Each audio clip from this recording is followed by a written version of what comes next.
ఆత్మీయ అనుబంధాన్ని ఏర్పాటు చేసుకున్నటువంటి మాన్య మహోదయులు శ్రీ బుడ్డా శేషారెడ్డి గారికి, వచ్చిన భక్తవరేణ్యులకు, ఆలయంలో నిరంతరాయమానమైన అర్చక సేవా నిర్వహణ బాధ్యత చేస్తున్నటువంటి అర్చక వరేణ్యులకు, ప్రతి వారికి కూడా ఉగాది పర్వదిన శుభాకాంక్షలు, అమ్మవారి ఆశీర్వచనాలు కలగాలి అని మనస్ఫూర్తిగా మనస శిరస ప్రార్థన చేస్తున్నాను.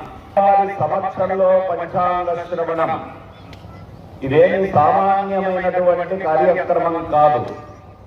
ఇవాళ నేను మీ ఎదురుగా కూర్చొని అమ్మవారి సమక్షంలో 4 మంచి మాటలు, ధర్మబద్ధమైన విషయాలు, ఆచార వ్యవహారాలు మాట్లాడాలి, చెప్పాలి అన్నా కూడా అమ్మవారు నా లోపలికి ప్రవేశం చేసి నా హృదయాంతరాళాన్ని పీఠముగా చేసుకొని కూర్చొని నా వాక్కు అంటే మాటలో అమ్మవారు ప్రసారమై బుద్ధి ప్రచోదనము చేస్తే తప్ప, అమ్మవారు పలికిస్తే తప్ప ఏ మాటలు కూడా మనం మాట్లాడలేము.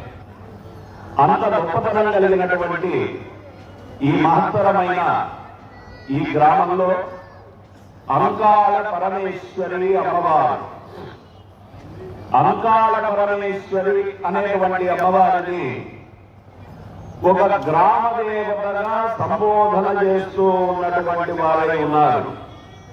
కానీ నిజానికి అంకాళ పరమేశ్వరి అమ్మవారు, ఆమె ఆవిర్భావము చాలా విచిత్రంగా జరిగినటువంటి వ్యవహారం.